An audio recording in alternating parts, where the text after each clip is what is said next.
Papa Okoto Olivier de Daoukro. Monsieur le député Nyoyako. À savoir premier, Kwame Chapeau de Ngata Dolukro. Tige Carlos.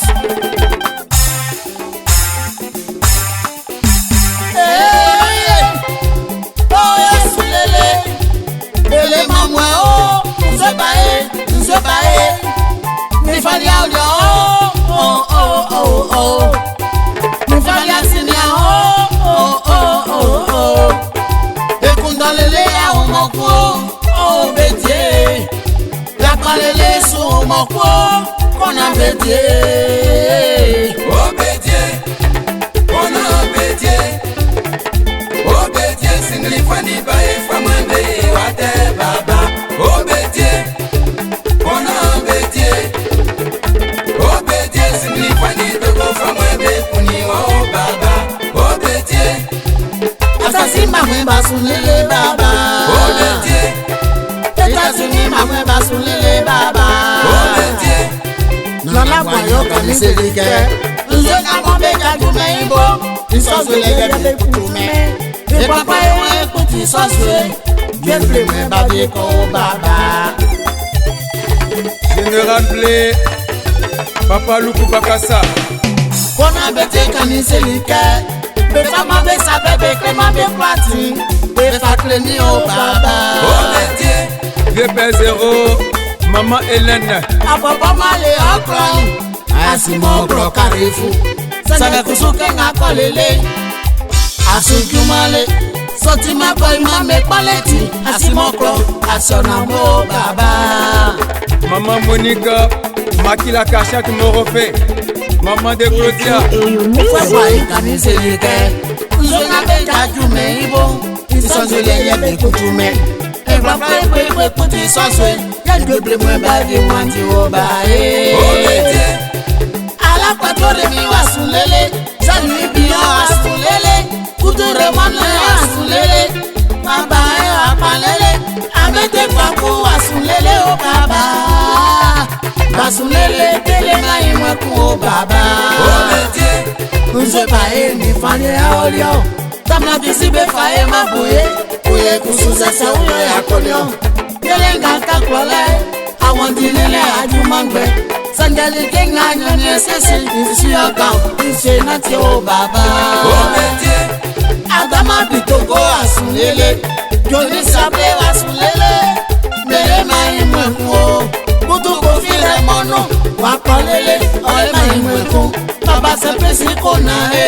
Baba kusuye asulele, Morono mba noma, Iwon sunbete o baba, oh Bédié, Gakwalele sunbe o ba oh Bédié, Maman Béa, Makika 121. Mama ano vitwa ye asunele, Iwole gotu asunele, Mese gotu ni oyako, Eluro Baba kolo Nyamu yako, Wawa klomu, Basunele be umekun, Oh baba oh Bédié, Baba kojaki ni oyako, oh Bédié, Abouye na suo morwan, Le Père Nestor, Vaudjefo.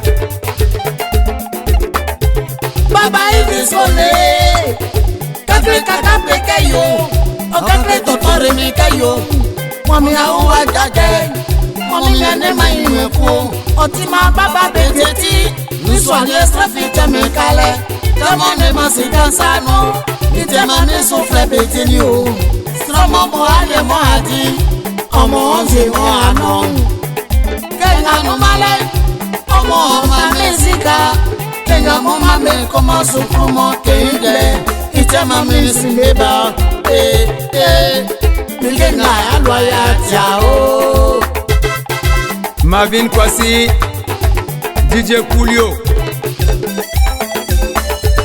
Baba ewaro o, Nifanye nzeba olimo, Wawle matwa mwen basulele, Yakpanele, O manzeba o baba, oh Bédié, Aikama mwen beflon o kona oh Bédié, Nzeba nifa oli o baba, oh Bédié, Bakaka tobe suklu kaleme les soufflants au baba. Au bétier, Nous se bailler, il fallait aller au baba. au bétier, Écoute et au mot au baba. au bétier, Oki sentiamo asulele. au bétier. Baba e bekle wati wendeke. Bagre wadiwe, Mami e bekle wati wendeke. bagre wadiwe, Watiwe. Kena ya trakwekle, sati yoto utuso. Vote kai weni alenga, wati ikwaya. Wati opare. Be pranga ni beti jumamba yo.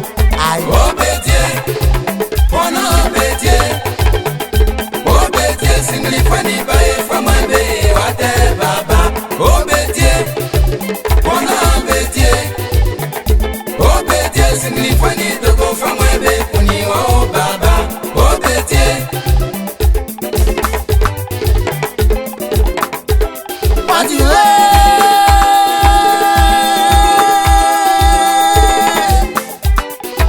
Watiwe. bagre wadiwe, Watiwe. bagre wadiwe, Watiwe, wo, weklenion. bagre wadiwe, bagre wadiwe ba. Yo, ibi papa, kalapa,